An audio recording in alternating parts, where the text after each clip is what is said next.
President Moon is leaving Wednesday for China, where he's due for a state visit and a summit with President Xi Jinping. The Blue House has confirmed his itinerary, which is ambitious and will take him far beyond Beijing. Our Blue House correspondent Hwang Ho-jun reports. President Moon has repeatedly called the trip a monumental undertaking to mend the bilateral relationship between Seoul and Beijing.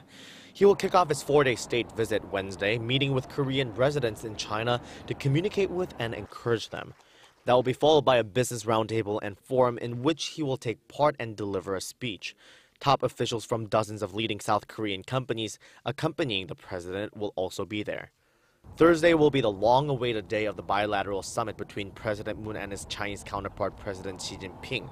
An official welcoming ceremony will be held at the Great Hall of the People, which will be followed by an expanded summit and then a small-scale bilateral summit, where the two heads of state will share their thoughts on regional and international issues, including the North Korean nuclear issue, as well as economic cooperation between Seoul and Beijing.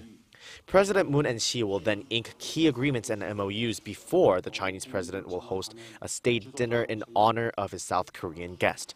There will also be a special ceremony for cultural exchange, signifying 25 years of bilateral relations between the two countries.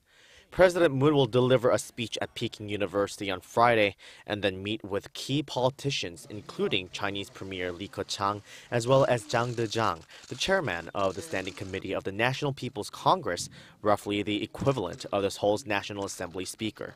He will then move to the southwestern city of Chongqing, which is about 1,800 kilometers away from the capital city. According to the Blue House, Chongqing not only holds historical significance for Korea as the site of the nation's provisional government during the Japanese occupation, which he will visit on Saturday, but is also the linchpin of President Xi's policies focused on China's economic cooperation and development. As a matter of fact, President Moon will attend another business forum focused on the joint advancement of Korean and Chinese industries into third countries. He is then scheduled to meet with Chen Min-ar, the local secretary of the Communist Party of China, before returning home on the same day. Hwang Ho-jun, Arirang News.